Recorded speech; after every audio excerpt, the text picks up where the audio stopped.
My world exists through a Zoom screen, while others venture out, while others take to the streets to protest no justice, no peace, willing to be tear-gassed for their beliefs, willing to be infected and possibly die. I am quarantined behind my own terror. 120,000 deaths are creeping towards 200,000 under the watch of America's leaderless leader, who has convinced his followers that masks signal disapproval. They cheer him at rallies, at sites where white hate collides with death. Greenwood, Tulsa, Mount Rushmore, places where ghosts of original sin squeeze out of the air like a dismembered scream pulled out of a failing lung. The ones who don no mask are the human sacrifices.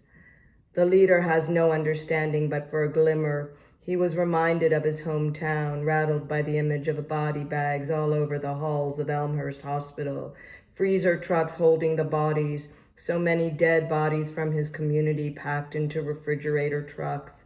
He was hoping he'd mistaken them for supplies. It's not the supplies, he said, it's people, a moment of humanity sifting into his brain.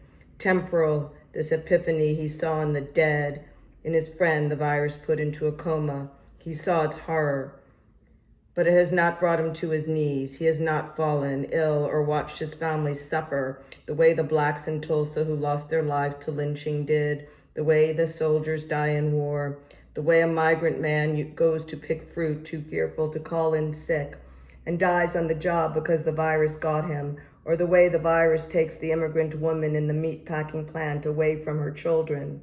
He doesn't understand. He wants his followers to huddle close and cheer him, to expose their uncovered faces to the virus, while he maintains his face at the podium and gets an afterglow of happiness from his adoring crowd. When 200,000, 500,000, a million more die of COVID-19, will he still say Kung flu and blame it on China?